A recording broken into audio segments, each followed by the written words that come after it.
Olá! Sabe, a gente costuma olhar para a história e ver uma sucessão de reis, guerras, impérios, mas e se essa for só a capa do livro? Hoje, a gente vai mergulhar fundo em Daniel, capítulo 7. É uma visão que basicamente puxa a cortina e mostra o que realmente está acontecendo por trás do poder mundial. Pois é, a grande questão que vai guiar toda a nossa conversa é essa. E se a história que a gente aprende com a ascensão e queda das grandes nações for só a versão superficial? O capítulo 7 de Daniel nos dá uma espécie de óculos celestial para enxergar a mesmíssima história. E olha, o que a gente vê através dessas lentes é bem diferente, é impactante. Para a gente decifrar essa visão, nosso roteiro vai ser simples, dividido em 5 partes. Primeiro, vamos ligar os pontos com uma profecia que já tinha aparecido antes. Depois, vamos encarar as famosas bestas selvagens. Em seguida, a gente vai conhecer os personagens principais desse drama, descobrir quem de fato está no controle de tudo e, claro, ver como tudo termina com a vitória do reino eterno.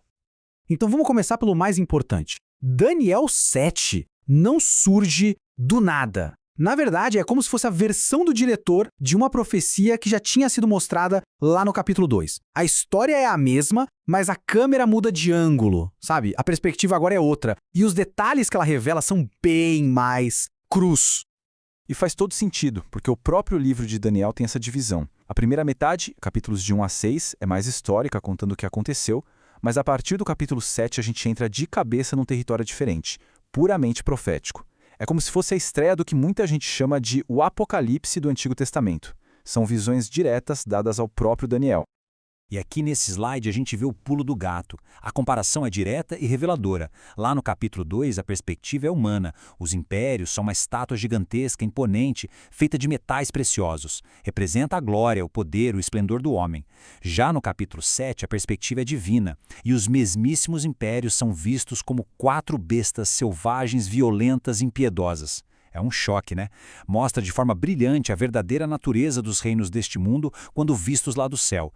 Agora sim, vamos focar nessas 4 bestas. Elas são o coração da visão de Daniel e mostram como o poder passa de mão em mão aqui na Terra, de um jeito que a gente raramente para para pensar.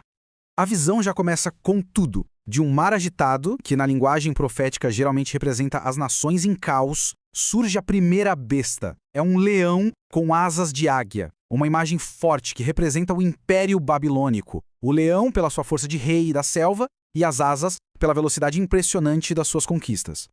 Na sequência, a cena muda. Agora aparece um urso, representando o Império Medo-Persa. A profecia é cheia de detalhes. Ele está meio de lado, apoiado sobre um dos flancos e com 3 costelas na boca. Isso simboliza a sua natureza meio desajeitada, mas extremamente voraz, e as 3 grandes conquistas que firmaram seu poder. O recado é claro: nenhum poder aqui na Terra dura para sempre. E essa sucessão de impérios não para. Agora, o que a gente vê é um leopardo, mas não um leopardo qualquer. Ele tem 4 asas e 4 cabeças. Esse é o Império Grego de Alexandre o Grande. A velocidade dele foi algo surreal, por isso leopardo com asas. E as 4 cabeças representam exatamente a divisão do império entre os seus 4 generais depois que ele morreu. E aí vem a 4ª besta. Essa é tão diferente que nem Daniel consegue achar um animal para comparar. Ele só diz que ela era terrível, assustadora e extraordinariamente forte. Tinha dentes de ferro e saía destruindo tudo. Essa é a representação do Império Romano. E o ponto mais importante é que dos destroços desse império surge um poder novo, um chifre pequeno, que vai ser o centro do conflito final. Agora a visão dá um zoom. A gente sai dos grandes impérios e foca em 2 figuras, 2 personagens que representam os lados opostos de uma batalha que é, ao mesmo tempo, histórica e espiritual. É aqui que a profecia fica ainda mais intensa. O primeiro protagonista é esse tal de Pequeno Chifre. Ele não é um império, mas uma pessoa, um líder que brota do último império. A característica principal dele, uma arrogância absurda, palavras contra o Altíssimo e uma perseguição implacável contra o povo de Deus. A interpretação mais comum é que essa figura é uma representação do Anticristo, o grande antagonista do fim da história. E em contraste total a ele, surge o Filho do Homem. Esse é um título messiânico, uma clara referência a Cristo, e veja a diferença. Ele não aparece lutando por poder aqui na Terra. Ele é levado até o trono de Deus para receber o domínio, a glória e um reino que nunca, jamais vai acabar. O herói da história é revelado. No meio de toda essa confusão de bestas violentas, de um conflito que parece que vai explodir, a cena muda de repente. A câmera sobe, sai da Terra e vai para o céu, direto para a sala do trono do universo. É um lembrete de quem, no fim das contas, está no comando. Agora, vamos fazer uma pausa e ouvir bem estas palavras. Continuei olhando até que foram postos uns tronos, e um ancião de dias se assentou. Essa é a cena que vira o jogo. Antes de qualquer julgamento acontecer na Terra, a visão nos leva para a corte celestial. Fica estabelecido quem é a autoridade máxima, final e absoluta. Então, o ponto central aqui é o seguinte: essa visão do trono de Deus não é só uma imagem bonita, é uma garantia, é a prova de que não importa o quão caótica a história pareça ser, com seus impérios subindo e caindo com tiranos e tudo mais, nada, absolutamente nada, acontece fora do plano e do controle soberano de Deus. Ele está no trono, fim de papo. Com essa soberania de Deus bem estabelecida, a profecia caminha para o seu final, que é inevitável. A questão não é mais se vai ter vitória, mas como ela vai acontecer. Chegamos, então, na resolução de tudo.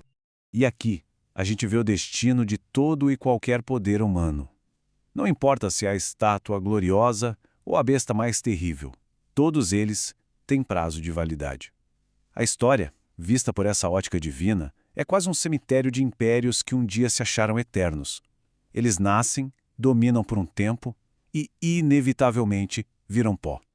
Mas em contraste total com essa coisa passageira, o reino que é entregue ao Filho do Homem é de outra natureza.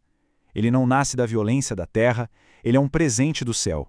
É um reino eterno, que alcança todos os povos e que é inabalável. Ele vai substituir todos os outros para sempre. E o final da profecia é a promessa mais cheia de esperança possível. A vitória não é só do Filho do Homem. O texto diz que o reino, o domínio, tudo isso será dado ao povo dos santos do Altíssimo. Ou seja, apesar de toda a perseguição, o destino final daqueles que são fiéis é reinar junto com Cristo, num reino que não tem fim. E tudo isso nos deixa com uma pergunta para refletir.